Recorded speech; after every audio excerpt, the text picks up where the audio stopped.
श्री स्वामी समर्थ. नमस्कार मंडळी, मी गृहिणी ब्लॉगमध्ये मी प्रिया तुम्हा सगळ्यांचं नेहमीप्रमाणेच अगदी मनापासून स्वागत करते. तर मंडळी, आता प्रकट दिन येतोय आपल्या श्री स्वामी समर्थ महाराजांचा. हा प्रत्येकच स्वामी भक्तासाठी एक प्रकारचा उत्सव आहे, एक सण आहे. तर प्रकट दिनानिमित्त विशेष अशा काही सेवा करायच्या आहेत. याचे ऑलरेडी मी बरेचसे व्हिडिओ आपल्या या चॅनलवरती तुमच्याशी शेअर केलेले आहेत. तुम्ही नसतील पाहिले तर नक्की जाऊन पहा. पण आज एक वेगळा व्हिडिओ तुमच्याशी शेअर करणार आहे ज्याचा अनुभव मी स्वतः घेतलेला आहे. जेव्हा स्वामींची कुठली सेवा करायची, स्वामींची नित्यसेवा कशी करायची, या कुठल्याच गोष्टी माहिती नव्हत्या. फक्त एका अशाच स्वामी भक्ताकडून ऐकून मी ही सेवा करत होते.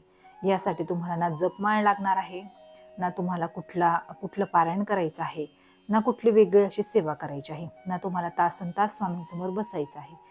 ज्यांना वेळ नाही अशांसाठी तर ही सेवा खूप म्हणजे खूप लाभदायी आणि समाधानकारक सेवा आहे. कारण या सेवेचे अनुभव खूप खूप खूप स्वामी भक्तांनी घेतलेले आहेत. तर मंडळी, आता बरेच जण प्रकट दिनानिमित्त सेवेला लागलेले असतात. कोणी स्वामी चरित्र सारामृताचं पारायण, कोण गुरुचरित्राचं पारायण, कोण इतरही कुठल्या सेवा करायला. तर कुठलीही सेवा उच्च कोटीची किंवा हलकी नाही, कुठलीही सेवा प्रभावी किंवा कुठलीही सेवा कमी प्रभावी असं नाही. स्वामींची प्रत्येक सेवा ही तितकीच प्रभावी आहे. फक्त आपल्याला सगळ्यांना ती करत असताना मनापासून श्रद्धेने आणि अगदी शुद्ध अंतःकरणाने करायची आहे. त्याचं फळ स्वामी आपल्याला देतच असतात. तर आता कुठली सेवा आपल्याला करायची आहे हे सगळ्यात अगोदर आपण पाहून घेऊयात. पण जर व्हिडिओ तुम्हाला आवडला तर व्हिडिओला एक लाईक करा आणि कमेंटमध्ये श्री स्वामी समर्थ लिहायला विसरू नका. तर मंडळी, खूप सोपी अशी सेवा आहे. आता तुम्हाला स्वामी चरित्र सारामृताचं पारायण करणं जमणार नसेल, गुरुचरित्राचं पारायण करणं जमणार नसेल किंवा इतरही कुठल्याच सेवा करायला तुम्हाला थोडक्यात जमणार नसेल, पण तुम्ही खूप अडचणीत आहात, खूप दुःखात आहात, खूप मानसिक त्रास तुम्हाला होतोय, वाईट काळ तुमच्या आयुष्यामध्ये सुरू आहे, तर एक सोपी सेवा तुम्हाला किमान 11 दिवस, आता 21 दिवस तर करूच शकता, त्यात काही हरकत नाही, पण आता 11 दिवस तुम्हाला कंटिन्यू ही सेवा करायची आहे. 11 दिवस ही सेवा केल्यानंतर तुम्हाला स्वतःला त्याचा परिणाम दिसणार आहे. खूप प्रभावी अशी ही सेवा आहे. आता कुठली आहे ही सेवा? तर काय करायचं आहे, 11 दिवस तुम्हाला ही सेवा करायची.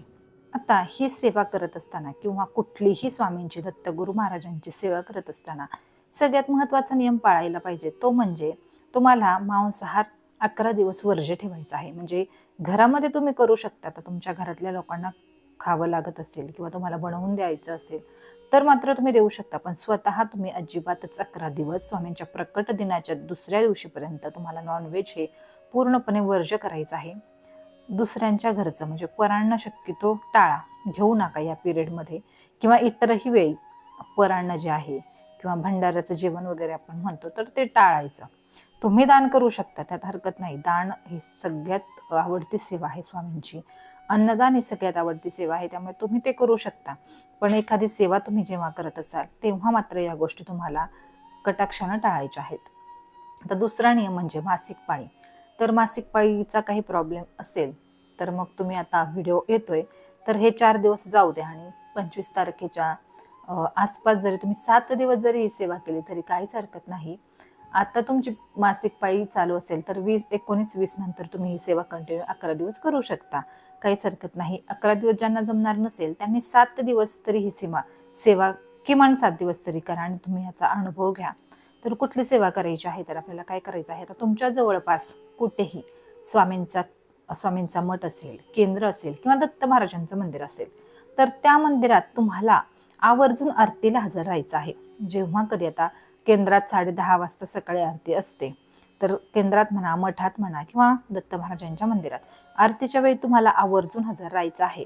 आणि आरती झाल्यानंतर तुम्हाला काय करायचं आहे, म्हणजे हजर आरतीला जात असतानाच तुम्हाला घरून एक नारळ आणि खडी साखर तुम्हाला घेऊन जायचं आहे. आणि आरती झाल्यानंतर तुम्हाला मंदिरातच तो नारळ आणि खडी साखर ठेवायची आहे. आणि जी काही तुमची इच्छा असेल, आता तुमच्यावरती खूप वाईट वेळ आलेली असेल, काही मानसिक त्रास असेल, नवरा बायकोची भांडणं असतील, एखादी इच्छा तुमची असेल की आपलं घर व्हावं किंवा आपल्या मुलांचं शिक्षण चांगलं व्हावं, नवरा बायकोचं छान पटावं, सगळ्या सांसारिक काहीही अडचणी असतील तर त्या सगळ्या तुम्ही स्वामींना सांगू शकता. तुमची काही इच्छा असेल, तुम्हाला तुमच्या आयुष्यामध्ये एखादं स्वप्न असेल, एखादी चांगली गोष्ट तुमच्या आयुष्यात घडावी असं तुम्हाला वाटत असेल तर नक्कीच तिथे तुम्हाला जायचं. दत्त महाराजांसमोर किंवा स्वामींसमोर तुम्हाला बसून तुम्हाला तुमची इच्छा मनातल्या मनात स्वामींना सांगायची आहे आणि ती इच्छा पूर्ण करण्यासाठी स्वामींनी तुम्हाला मदत करावी, तुमच्याकडून काही सेवा स्वामींनी घडवून आणावी अशी स्वामींना प्रार्थना करायची आहे आणि थेट तुम्हाला घरी यायचं आहे.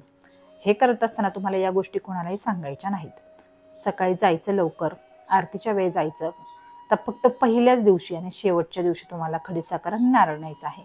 शेवटच्या दिवशी नाही नेला तरी चालेल, पण जेव्हा तुम्ही इच्छा स्वामींना सांगणार असाल ना तेव्हा पहिल्या दिवशी मात्र आवर्जून तुम्हाला खडीसाखर आणि नारळ घेऊन जायचं आहे. आणि मग दुसऱ्या दिवशी तुम्हाला फक्त स्वामींच्या दत्तगुरू महाराजांच्या मंदिरात आरतीला हजर राहायचं आहे. आरतीला हजर राहिल्याने तुमच्या आयुष्यातले अर्धेच्या जास्त प्रॉब्लेम हे नाहीसे होतात. आपोआप ते कमी कमी व्हायला सुरुवात होत असते. घरातलं वातावरण पूर्णपणे बदलून जातं. घरातल्या मुलांवरती छान संस्कार व्हायला लागतात. म्हणजे मुलं कसं चिडचिड करत असतात, ऐकत नसतात, अभ्यास करत नसतात. पती आपल्याशी आपला जो नवरा असतो तो व्यवस्थित वागत नसतो, दारू पिणं वगैरे या गोष्टी होत असतात. तर सहकुटुंब शक्य असेल तर तुम्ही आरतीला हजर राहा. खूप चांगले परिणाम, सकारात्मक परिणाम या आरतीच्या फक्त एकाच सेवेने आपल्या आयुष्यामध्ये होत असतात. रोज जायचं, रोज आरती करायची स्वामींची. तिथे तुम्हाला काही दान करता येत असेल पिवळ्या गोष्टींचं तर ते नक्की करायचं, वस्तूंचं.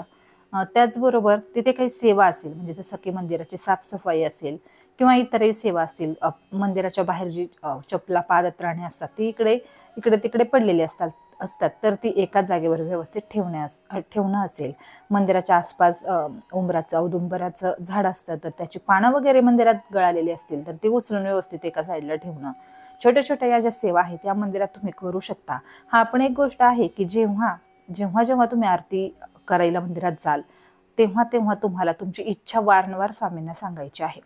फक्त पहिल्या दिवशीच खडीसाखर नारळ न्यायचा, इतर दिवशी नाही नेला तरी चालेल, पण इच्छा मात्र तुम्हाला सांगायची आहे की महाराज मी खूप वाईट काळातून जात आहे. माझ्या पतीचं माझं अजिबात पटत नाही. पती सतत माझ्याशी वाईट वागतात किंवा मग दारू वगैरे पितात किंवा मुलं नीट वागत नाहीत किंवा माझं घर छान होऊ द्या.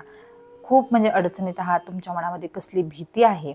तर या गोष्टी सगळं स्वामींना सांगायचं आणि त्यानंतरच डायरेक्ट आपल्या घरी यायचं. म्हणजे मध्ये आधी कुठेही थांबायचं नाही.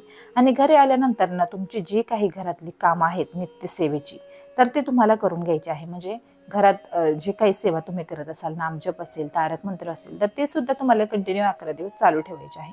आणि या सेवेचा खूप छान अनुभव बऱ्याचशा स्वामी भक्तांना आलेला आहे. आता जेव्हा मला या सगळ्या गोष्टी माहिती नव्हत्या की नित्यपूजा म्हणजे काय किंवा कशा प्रकारे पारणं करायची, कशा प्रकारे तारक मंत्र घरामध्ये म्हणायचा, तर तेव्हा खरं सांगायचं तर तेव्हा तारक मंत्र माझा पाठही नव्हता. मी मोबाईलमध्ये गुगलवरतून एक त्याची इमेज सेव्ह केली होती आणि ते पाहून बोलायचे आणि त्यानंतर 5-6 वेळा म्हटल्यानंतर तो व्यवस्थित असा माझा पाठ झाला.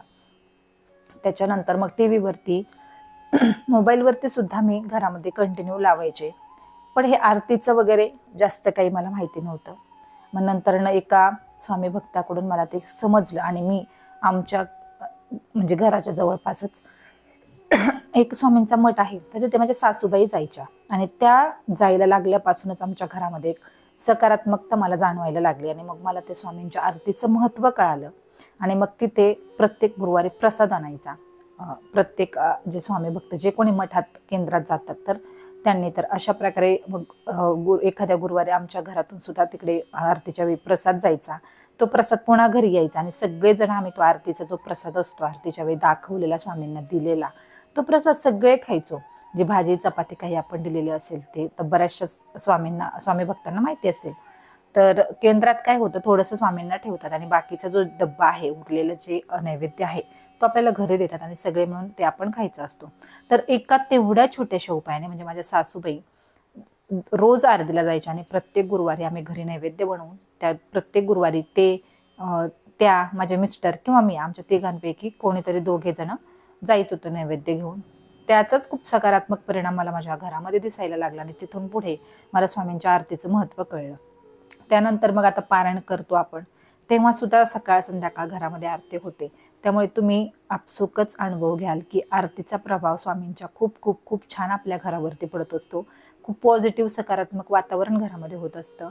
स्वामींच्या नामस्मरणाने आपलं घर पूर्णपणे बदलून जातं. त्यामुळे कधीही तुम्हाला वाटेल तेव्हा ही सेवा करा. रोज तुम्हाला आरतीला हजर राहता आलं तर रोज राहा. कितीही वाईट काळ तुमच्या आयुष्यामध्ये असू द्या, तुमच्या मनात सतत अपयशाची भीती किंवा इतरही आपण खूप वेगवेगळ्या गोष्टींचा त्रास करून घेत असतो. तर या सगळ्या गोष्टी हळूहळू तुम्ही इतके मॅच्युअर व्हाल, इतकं तुमच्यामध्ये स्वतःला तुम्हाला बदल दिसेल ना, तर तुम्हाला स्वामींना स्वतः तुमच्या आयुष्यामध्ये येऊन तुमची परिस्थिती बदलावी लागणार नाही. तर तुमच्यातच इतकी हिंमत येते किंवा तुमच्यातच एक सकारात्मकता येते की कितीही वाईट काळ तुमच्या आयुष्यात चालू असेल तर त्याच्यावरती पाय देऊन उभं राहण्याची ताकद स्वामी आपल्यामध्ये देतात. त्यामुळे स्वामींना स्वतः येऊन कुठल्या गोष्टी कराव्या लागत नाहीत. स्वामी आपल्यातच ती एक ऊर्जा निर्माण करतात आणि सगळ्या गोष्टी आपल्या मनाप्रमाणे घडवून आणतात. आता असं होतं की बऱ्याचदा स्वामी सेवा आपण करतो, परंतु काही साध्य होत नाही त्यातून, किंवा मग आपण एखादी इच्छा व्यक्त करतो तर ती इच्छा पूर्ण होत नाही. मग आपण म्हणतो आपण इतकं निर्मळ शुद्ध अंतःकरणाने करतोय तरी इच्छा का पूर्ण होत नाही, किंवा ही गोष्ट मला का मिळत नाही. तर एक गोष्ट नेहमी लक्षात ठेवायची, आपल्याला काय हवंय हे स्वामी आपल्याला देत नाहीत.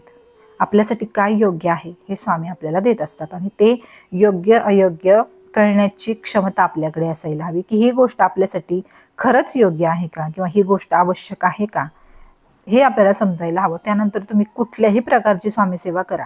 तुम्ही अगदी रोज 5 मिनिटं जरी स्वामींचा जप केला, नामस्मरण केलं ना, तरी सुद्धा तुमच्या आयुष्यामध्ये कुठल्याच प्रकारच्या अडचणी तुम्हाला दिसणार नाहीत. अडचणी येतात जातात, पण त्याने आपल्याला खर्चटणार सुद्धा नाही. त्यामुळे नेहमीच स्वामींची कुठलीही सेवा ही केवळ श्रद्धेनेच करा.